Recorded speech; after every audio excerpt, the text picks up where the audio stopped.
Hello, and welcome to I Forgot Something, an ADHD podcast. I'm your host, Addison Olette. I hope you enjoy this episode.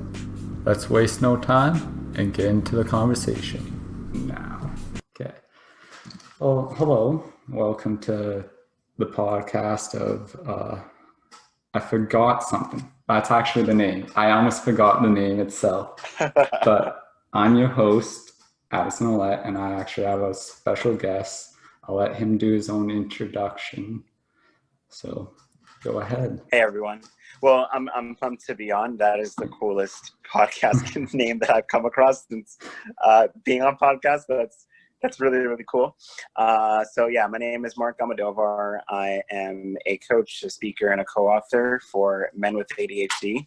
I help men with ADHD overcome their insecurities so that they can live their life more in action, doing what it is that they love to do. So being on the show is a cool opportunity for me, and I'm always a fan of anybody who is willing to have this type of conversation. So yeah, like the support group that did you make it yourself, or kind of just a joint thing with is it John? That's his name? Yeah, my co-host John. So the whole background of it, so I've been doing this work for about a year and a half now of advocacy for ADHD. I noticed the trend though when I started about a couple of months in. It was I got a pretty good response from most of the people. People were really relating, hitting home. Yeah. One thing I started to really notice though was that there was quite a lot of men messaging me saying that they related quite a lot to the things that I was talking about, that they felt very insecure talking about it publicly. They didn't know how they would discuss it with their partners, their family members, work people, things like that. So I was like, you know what? This is a really, really big issue. And if I can create a space where men feel actually comfortable being themselves for the first time, I'm going to go ahead and do it. So I started the ADHD Men Support Group. It started off as a Facebook thing, and it just grew and grew and grew to the point where now I have my brother, John Hazelwood, who does work centered for Black men and ADHD. And we have different admins in the Facebook group now. So we're growing at a pretty rapid pace, and I always say that starting that group was the best impulse idea, but the best impulse idea I've ever had. Oh yeah, I'm very, very grateful. It was kind of just like crossed my mind. Very grateful, and I appreciate you creating that group, because that helps me a lot. Like I was kind of just lost with like ADHD for the longest time. I just thought, I don't know why, take my medication, life will figure it out.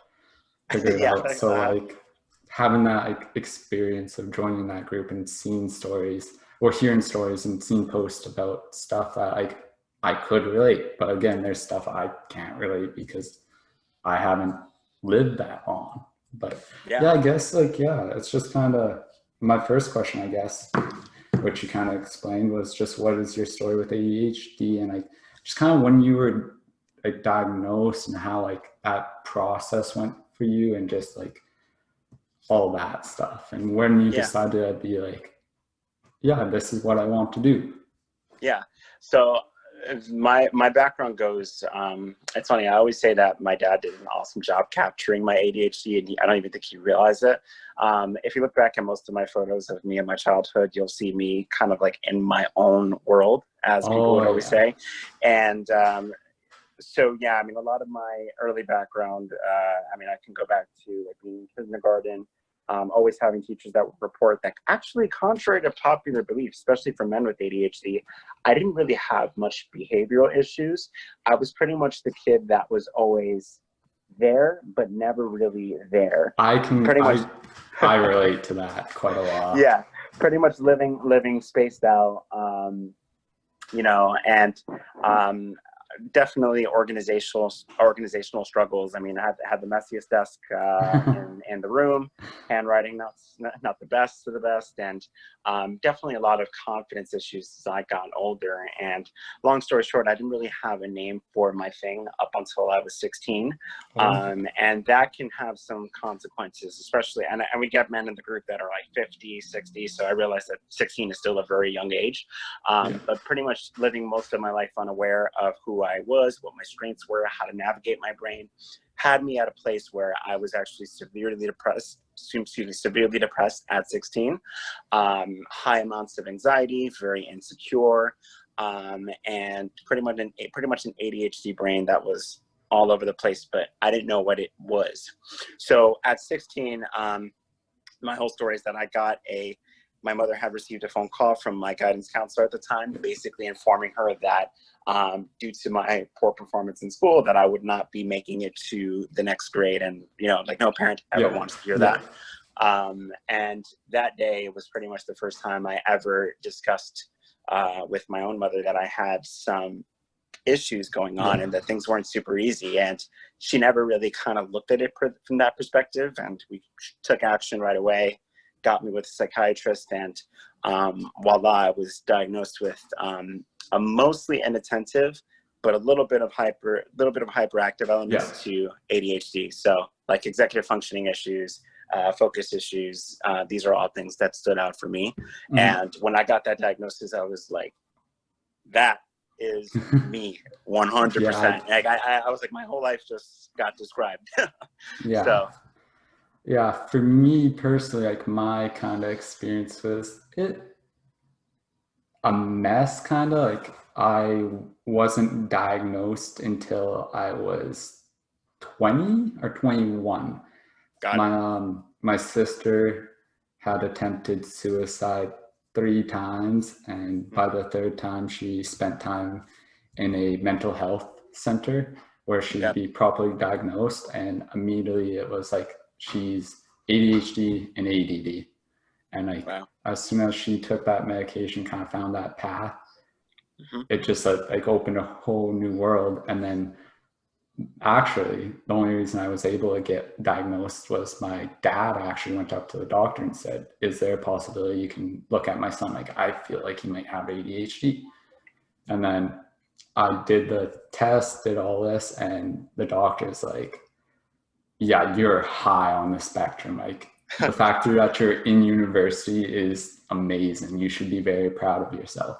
And that was kind of the first time ever I kind of understood that, because when I was younger, like 16-ish, I totally understand what you mean by being super depressed, low self-esteem, anxiety, and all that, because like I had all that, and I'd have conversations with my parents, and they'd be like, what's wrong? And I'd say, I don't know. So it'd just be like frustration, like, oh, she's just going through a phase. And just now, like, I've been able to open up and tell my parents, when I said, I don't know, I literally had no idea what was going on.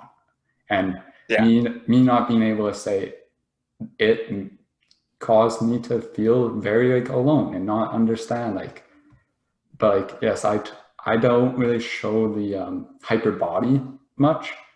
I grew up in small towns. Parents raised me to be respectful of all this, so I kind of was able to do that. Like my thoughts would be going crazy, and the focus ability. Like for the longest time, I was so unable to focus on just doing dishes, because I lacked my dad explains it to me, which I actually really like. It's like, no matter what activity you're doing, even though your interest level may be low, you have to somehow get it up to like at least a medium so you can do it. So, but that's the fascinating part about ADHD that's often misunderstood, and really, I would say largely misunderstood because of the title, attention deficit hyperactive disorder. We are very interest-based individuals. So that said, on the flip side of me growing up, like while I was very distracted in class, I was also incredibly hyper-focused and incredibly informed on Batman, Like that. So that was always like the contradiction in myself, where there was little to no attention and little to no effort in some of the areas that were struggles for me, like the everyday tasks, like many ADHDers struggle with chores, homework, things like that. But as far as things that actually managed to capture my interest, it was pretty much almost nonstop, even like in high school days where like sleep would almost not be a thing sometimes, you know, because I'm so hyper focused and hyper fixated. So that was always kind of like the contradicting part of me that was always existent. And I always knew that there was something a little bit different about me there, you know, like the things that everyone disliked, the things that I really disliked, I mean, most people somewhat disliked, but it wasn't as much. But the things that I liked, I loved, and no one liked it anywhere near as much. So it was kind of just like this really fascinating contradiction about myself. So I always knew that there was something different about me and how I operated. So I totally relate to that. Like even now, but in high school, it was anything football related. You could see how passionate I was about that and how much time I put into doing that stuff. Yep. And you knew I could do stuff like that, but in school it really was. And like this probably should have been like the first kind of red flag was, I would say, if I don't find it interesting, I'm not going to be able to do it. Yeah. And it was just pushed aside, me being lazy, and I just kind of grew up with that. And even like in school, like the one thing I was told before going to university was like, you're probably not going to be able to go because of your grades, and all this. And I got into school, but even now, like anything related to like kinesiology, so the body of like the study of like the body movement, sports, and all that totally interests me. But you put me in an English class talking about Shakespeare, or this upcoming class I'm going to be taking, which I'm a little stressed out about, but I believe I'll be fine, is art history in 1600s. Okay, interesting. Yeah, so or not interesting. I guess my next question, we've kind of been talking about it, is what traits of ADHD you find most stand out for yourself, and how have you been able to cope with them? Yeah, so it's a big question, and one thing that I want to be clear on with people, and you kind of tapped into this earlier, oftentimes people feel that medication or taking a pill will kind of solve all their problems, and this is very much so not an anti-medication statement. I believe in, you know, proper medication when it's right. It won't, you know. ADHD is something that affects many different areas of our life, from relationships to organizational things, work things. So that said, navigating it can be a really big journey, but a journey absolutely worth taking. There's been study after study showing that when we don't learn to get on the other side of these things, that ADHD can be something that can really take a large toll on people's lives, you know, from economic things to health issues. So it's a big deal. And a lot of men with ADHD are told that that's not very much so the case. We're told to kind of like brush it off and pretend it's not a thing when it is. So when it comes to how ADHD shows up to me, I mean, the big thing for me was always, the first thing that comes to mind is definitely organizational issues. Definitely executive functioning things, with started one task, never getting back to it, like go and then moving on to another, walking to the fridge, forgetting why I came to the fridge in the first place. Scheduling, I can go on and on. But I think the really big thing that people need to start off with, and that I started off with, was kind of finding out, like, okay, like, what is this for me? How does this affect me directly? And this is one of the spaces where having a coach, having like a therapist or someone in place that can provide that external self-awareness and accountability can be really helpful.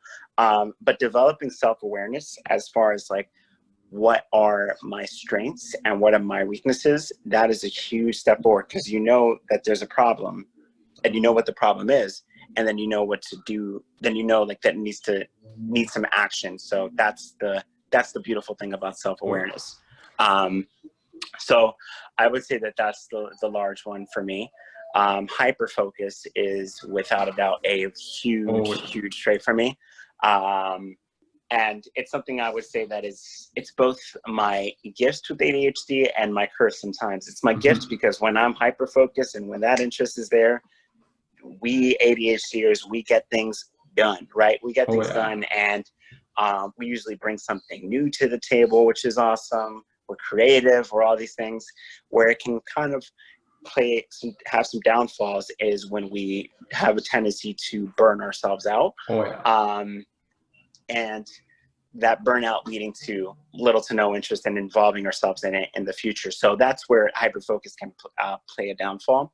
I think the big thing for me there is definitely breaking up things into chunks and taking regular active breaks, like things that are natural for me to be present and be with people, you know?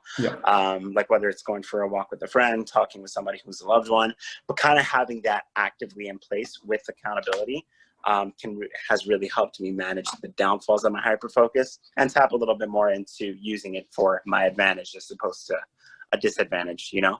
I totally understand with the whole hyper focus point, because again, what I'm not saying don't take medication, do take medication, do whatever best is for the person. But I noticed, looking back now, about a month ago, kind of where like COVID really shut everything down, and then stuff was kind of reopening. My medication was too high, but I didn't have that self-awareness. But like being so hyper focused, like for me, I was so hyper focused on playing video games. I don't even know why. I just woke up 7 hours straight of playing video games, wouldn't eat, wouldn't do any of that. And that just kind of like ate at me. And then that caused me to be a little more depressed, because I was like, I know I need to be applying for jobs. I know I need to be doing all this and all this. Why can't I? Why can't I? And that really ate at me until like I joined the group and I kind of just realized everyone's story. And then I just kind of took charge and doing research and watching videos. I realized, I contacted my doctor and I said, okay, I'm finding myself, I'm very hyper focused. Like I have a plan. Like I eat at 8, I eat at 7, I work out at 9, I do lunch, and just super strict so I wouldn't be able to really hyper focused. And that's where I learned, like, no, your medication's actually probably too high. We're making you too focused. So that really helped me, because once I've dropped my medication level, and since then, like, it was like a weight being lifted off my chest. Because for the longest time I'd be playing video games or doing something, and I didn't even enjoy it. I don't even know. And then like taking that off, I was able to be like, wow, like I feel like myself again. So like, it's a beautiful feeling.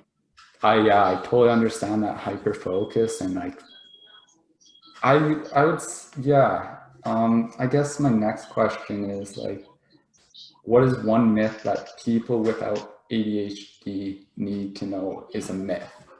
So like, for example, this idea, go ahead.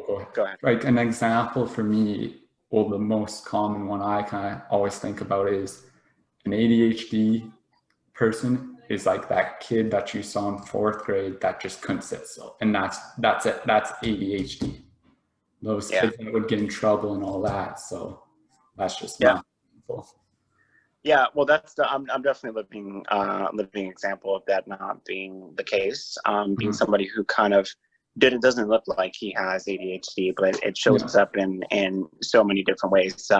It's kind of like we had a podcast episode on this, on the ADHD Mind Support show, where a guest had said that I'm not physically hyperactive, but the hyperactivity is in my brain. Oh yes. Right. So I remember frequently being told, it's like, Mark, you have a brain that goes 100 miles an hour. That couldn't be more truthful. So that is definitely true. Another big thing is that everybody has a little bit of ADHD. That is a common myth that I'm hearing quite a lot, and a misunderstanding. So a lot of the symptoms, okay, let's say distracted or disorganization, everybody does have a little bit of that. It's to the extent in which a person deals with these things that kind of makes it so that the person is ADHD or not. Kind of like we all have early memories in which we don't remember, but we don't all have dementia, right? You know, it's really about what is the extent. And I think that is a huge step forward, especially for men with ADHD, when we can recognize that what we have is a real thing, even if it's not what people think of it as, right? The hyperactivity and things like that. And when we recognize that a lot of the issues we face are kind of like an actual thing and not just somebody that everyone deals with, but it's just how it shows up for us, you know, that can be really empowering and a huge step forward, I think, in the right direction for ourselves. And that's one of the reasons why I'm such a big fan of the work that many of my friends are doing with ADHD awareness and things like that. You know, speaking about it and taking that step forward is always largely encouraged. So the more and more we can take on these myths, the more and more we can push our society forward, empower our people, and like I said, take a little more action on what it is we want to be doing. And this not even on topic, but like with people that are saying like, oh, you have ADHD because you can't focus or you can't sit still and all that stuff.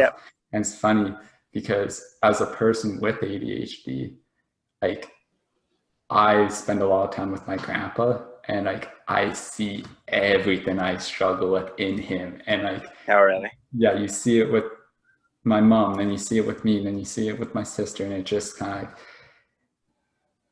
of I don't know, I just find it kind of funny that like you're able to kind of pick up, but like, you know, it's not just them being lazy, it's actually ADHD.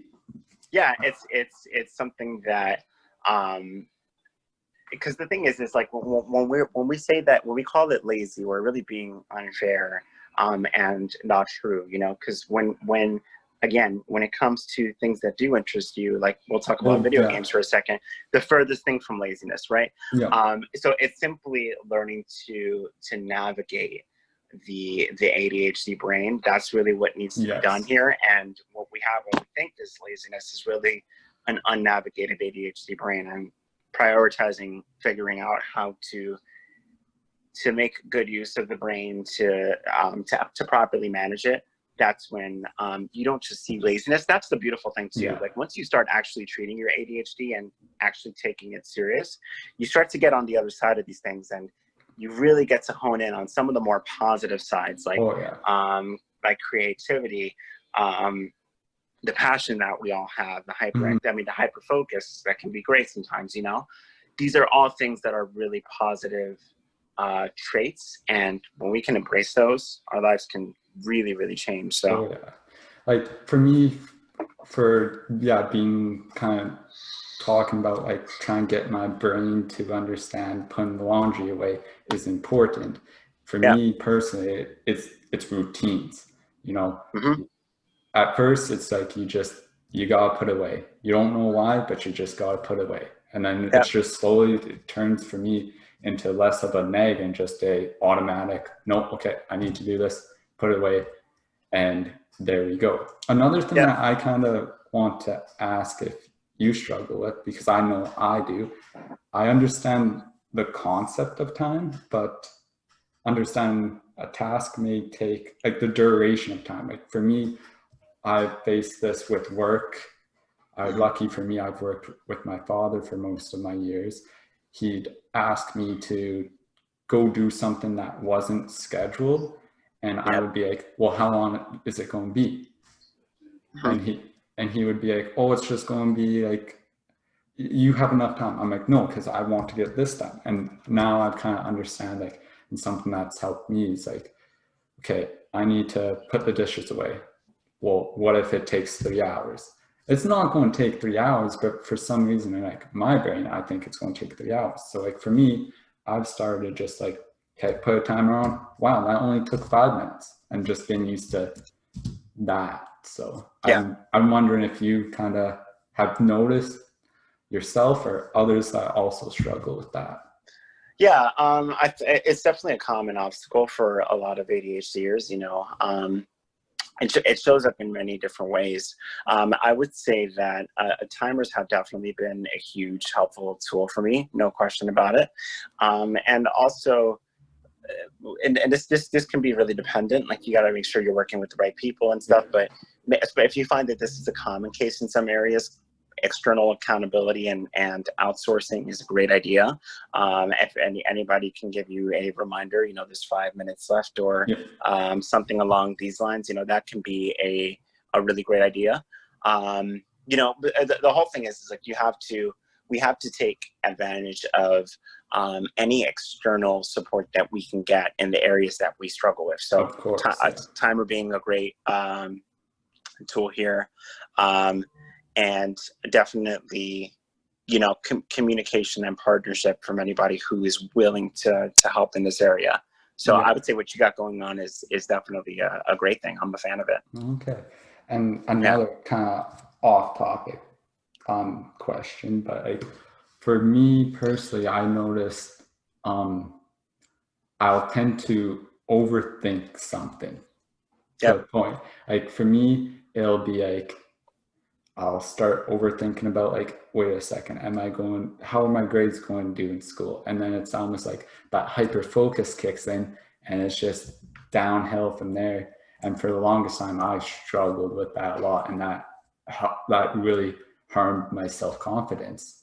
And for me personally, it's almost just like throwing up the brick wall and being like, nope, you gotta stop this, and just kind of stop back and breathe and realize, okay, I am overthinking, and now my hyper focus is going. Let's take a breather. And for me, it's just taking a step back, go reading some comics, go playing video games, going outside for a walk, or just a skate. Or for me personally, it's weird. I always feel like my brain's going 100 miles per hour, and the most like kind of common area for me, calming time, is when I'm driving, because it feels for once my body's keeping up to my head, if that makes sense. Got it. Yeah, when it comes to overthinking, I have strong familiarity with it. and I'm sure like any ADHD that's either listening or in the group or anything will definitely relate a lot. We have to recognize that first things first, when we are in that overthinking state, that oftentimes the action that we take in those moments probably won't get us the results that we're looking to get. And that's just the hardcore truth. So that said, we have to prioritize, okay, like, what is my management and what is my relationship like with overthinking, and how do I handle these moments, and what can I start doing to prevent this from happening too? So I guess we can start with prevention of it. This is a case where having the proper treatment is definitely a really helpful thing. Most people report that they do find that having the proper medication in place is a nice little base. And then kind of just to build on top of that, maybe looking into incorporating something on a daily basis that naturally resets you in some way, shape, or form. Kind of like prevents that snowball effect. This can be meditation for somebody. You're a sports guy, you know, it sounds like. So like going outside for a run, or playing a little bit with friends, or something along those lines that you can incorporate regularly. It's big that this isn't a chore, by the way, something that really gets that for you. But kind of produces more of a space in which you feel a little bit more in control in these things that you want to overthink a little less in. Then we get to the place where like our thoughts are very clouded and full, and it's like, oh my God, what am I going to do? And it's kind of like this whole thing where we're overthinking the whole thing, but then it leads to like almost little to no action in what it is that we want to do, because we spent the whole time overthinking it. Venting out is a powerful tool. Talking about things, that's one of the reasons, I know I'm biased here, but being involved in a support group is very helpful. Oh, I agree. Communicating, especially when something is really, really like largely on your mind and having a really strong weight. Journaling can be really helpful, because when you're journaling, you're kind of seeing your thoughts, and having that relationship where you can actually see them helps you to be able to have a little bit better of a judgment, if that makes any sense. Yeah. And then having that person that you can talk to at the end of the day, you know, whether it's a therapist, a good friend, a family member, somebody who is willing to seek to understand you and to actually listen to what it is that you have to say in a non-judging manner, that can be a huge game changer in overthinking and preventing overthinking. Of course, no question about it. Like for me, I've realized social media can sometimes cause me to overthink. So I've kind of just, you know, I've decided to take a step back. Yep. And also I've also realized some of my friends kind of can contribute that, and just kind of not distancing yourself, but understanding like, okay, if I have this issue about school or self-confidence, just kind of realizing, okay, going to this person might not be correct. I should maybe veer off to someone that's a little bit closer to me. That's something I've definitely realized. Yeah, no question about it. And then if I didn't really answer your question, with the one thing, because a lot of people, when people deal with overthinking, it's something that prevents them in taking action. That's something I find very common. A big thing for us ADHDers is also, I'm a huge fan of practicing seeing the end result of a task at hand in the beginning. So we don't like doing the dishes at all. We don't like doing the chores at all. It's like watching paint dry often. We do, however, kind of like that feeling of having gotten it done. And the feeling of being in an organized room, right? Because we can bring more focus and more attention to the things we want to be doing. When we can remind ourselves of that, like when you're writing a to-do list, like I want to do chores so that I can feel more at peace. You know, I want to organize this area of my room so I can feel a little less stress. But when we can remind ourselves of the positive end result of having taken an action, we can really see something starts to change, especially when we're writing them down. Oh yeah, that's also. I'll just ask you one last question quickly. Something that you want people to understand about if they have a friend, a family member, or a loved one with ADHD. ADHD is not a thing that'll prevent you from being successful. ADHD is something that can be managed, and we can not only do decent at things, we can do outstanding things. And that is a huge thing. There's so many success examples out there. I mean, on and on, from Seth Godin to Jim Carrey, Whoopi Goldberg, Bill Gates. I mean, the list goes on and on. These are people with ADHD brains who have done incredible things in their life. And the way that I always see it is that if they can do it, there's no reason that I can't as well. And that takes self-awareness. That takes some action and learning about yourself and what you're here to do. And is it easy work? Not really, but it's work that's possible. And people with ADHD are in many ways capable of doing incredible things. And that's something that I always try to get back at. It's not just like a thing where I have ADHD and my life sucks.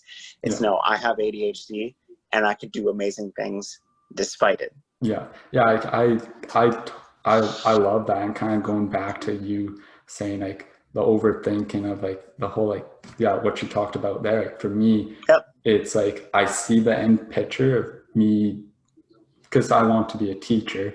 I've had some experience teaching out, and my one experience, the teacher said, if you ever want a job for a subbing or anything, don't be afraid to contact me. So like I see the end picture, but it's all the little pieces that I can sometimes, they'll overwhelm me and overthink, like I won't be able to get this class done. I'm never going to be able to teach. And that's where it's like, no, you know what, this is going to suck. This will suck, but I'm going to get it done. And I'm not going to just kind of like push it off and kind of just I'm going to give my best, like give it my all and if I get only a 60 in class, at least I know I'm happy that I gave it my all.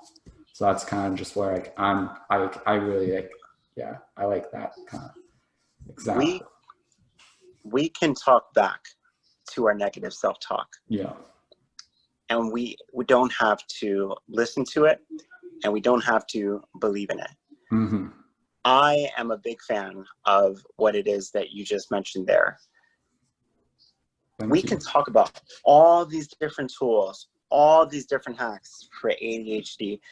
The big thing for us, and it's one of the reasons why I just try to communicate it now, is we have to recognize that I can, you know, the I can mindset. This, and even if it takes an extra step for you, maybe you want to give your negative self-talk a name, maybe you want to call it like Joe or something like that, just to see it as separate, but to recognize that and to play that mental jiu-jitsu, basically, you know, like when you're hearing those moments like, what if I won't be great? What if I won't do well in this podcast? What if I won't do well in this idea that I have? And kind of like challenging that a little bit. What if it goes really well? Yeah. And what if I do an incredible job at it? Yeah, it's a game-changing thing to try out. That's amazing. That's something like I've definitely kind of noticed, like with my kind of month that during COVID where I kind of really took charge of myself. It was honestly, it was looking the man in the mirror and being like, I want change. This is what I want. I got okay. What are things I struggle with? And just being like completely honest and accepting it, but also moving on from it, if that makes any sense. Yeah, no question. And go ahead. Actually, I'm a big fan of Dragon Ball Z, and I found this perfect quote in one of the mangas I was reading yesterday. It's Goku, and he just kind of got beat up, and he says, "Perfection, I don't want that, because that would mean stopping, standing in place. I'm always aiming higher." And like I relate to that a lot. That's something I've kind of been pushing myself to, not pushing, but finally having confidence in that, being like, okay, I am a great person. I am, and just kind of, dude, and prove that to yourself, you know. Like I am a huge fan of writing things down. There's that saying with ADHD that if it can't be seen, it doesn't exist. 100% true. You know, get out a journal and ask yourself, what are my strengths? What are the things that I did right this week? What are the things that I did right today? You know, prove that to yourself and show it to yourself that it is in fact true, you know, that you are in fact capable. The thing is that with ADHD is that like that, it's something that we struggle with quite a lot in comparison to the normal person, being that we're often growing up in a system that is not really developed for people with ADHD, to say the least, right? So we are often exposed to the things that aren't natural strengths for us, and that leads us to being a little bit more at risk to having things like confidence issues and everything. So it might take a little bit of extra work in like proving yourself wrong in these moments when the self-doubt and the overthinking is at a high, but it's worth the effort. And it's worth the journaling, and it's worth the discomfort, because at the end of the day, do you want to look back at your life saying, you know, being 80 years old, saying that you lived your life in regret and living your life in this idea that you couldn't do all the things that you want to do? Or do you want to look back at your life and say, I took action on what I believed in? You know, and that is what I choose. And I am fully convinced that you can choose it too. And that any ADHDer can choose it too. So no, definitely, that's something I have chosen, and I totally agree. I'll call it quits. I want to thank you. This means quite a lot to me for you coming on and just talking about ADHD. Cool. Yeah, no, I'm glad to have been on, and anybody who wants to connect with me, you can find me at Wellness with Marc. That's Marc with a C on pretty much all social medias, and then the ADHD Men Support Group if anyone wants to connect and engage with other like-minded men. Okay. Cool. thank you for listening to I Forgot Something, an ADHD podcast. I hope this helps you or anyone around you with any mental health issues. I hope you have a great day and tune in next time for the next conversation.